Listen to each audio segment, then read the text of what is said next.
SBF এর মতো প্রতিষ্ঠান বাংলাদেশে একটা লোকাল প্রতিষ্ঠানের সাথে জয়েন্ট করে একটা প্রতিষ্ঠান ক্রিয়েট করছে। তারা আমার দেশ থেকে হিরো নিবে, ওই দেশ থেকে হিরোইন নিবে, সব কাজ ওখানে করবে।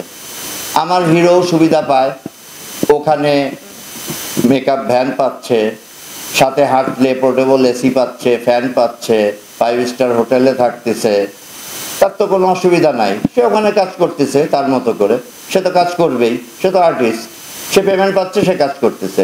কিন্তু মাঝখান দিয়ে কী হচ্ছে, আমার দেশের সব কলাকুশলী, ফাইটার, ডান্সার এরা কিন্তু বেকার হচ্ছে। দেখেন এখানে কথা আছে, আমিও কিন্তু বাইরে কাজ করছি, আমি 34 দিন শুটিং করছি, 16 দিন কিন্তু দেশে শুটিং করছি। একটা গান কিন্তু আমি এফডিসিতে করছি, যাতে ব্যাকগ্রাউন্ড ডান্সাররা কাজ পায়। আমি কিন্তু ফাইট ঢাকায় করছি, কেন? যাতে আমার ফাইটাররা কাজ পায়। হ্যাঁ, আমি আমেরিকাতে কাজ করছি, গল্পের প্রয়োজনে আমার আমেরিকাতে কাজ করতে হয়েছে, তাই বলে আমি পুরো কাজ তো দেশের বাইরে করি নাই, ভাগাভাগি করে কাজ করছি। এই সমতা বিধান না করে কাজ করা, তার মানে দেশকে ঠকানো, আমার চলচ্চিত্রকে ঠকানো। এই ঠকানোর প্রবণতাটা তৈরি হয়েছে আমাদের নিষ্ক্রিয়তার কারণে। আমরা নিষ্ক্রিয়, আমরা শুধু কথা বলি, কাজ করি না। বাংলার হল যেগুলা সিঙ্গেল স্ক্রিন বলে যেগুলা পরিচিত, সেই হলগুলা কিন্তু আস্তে আস্তে গোডাউনে রূপান্তরিত হচ্ছে। 40 থেকে 50টা হল আছে, বাদ বাকি 70-80টা হল ঈদ উপলক্ষে খোলে। তাহলে ঈদেই কি শুধু সিনেমা চলবে আর সারা বছর সিনেমা চলবে না? ঈদে 11টা ছবি রিলিজ হবে। খসরু ভাই সেদিন একটা ভালো কথা বলছে যে টস করে এখন রিলিজ দিতে হবে।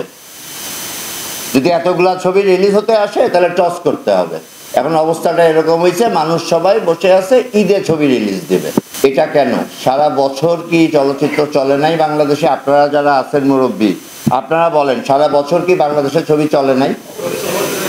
পয়লা বৈশাখ, ভ্যালেন্টাইন ডে, বিভিন্ন আরো যে দিবস, 25শে ডিসেম্বর, এসব দিনে কি ছবি চলে নাই? এখন কি কেউ রিলিজ দেই আমরা? আমি নিজেই তো দেই না। কেন দেই না? আমি তো হল পাবো না, এই জন্য দেই না, হল বন্ধ থাকে। এরপরে আসেন সিনেপ্লেক্সের কথা।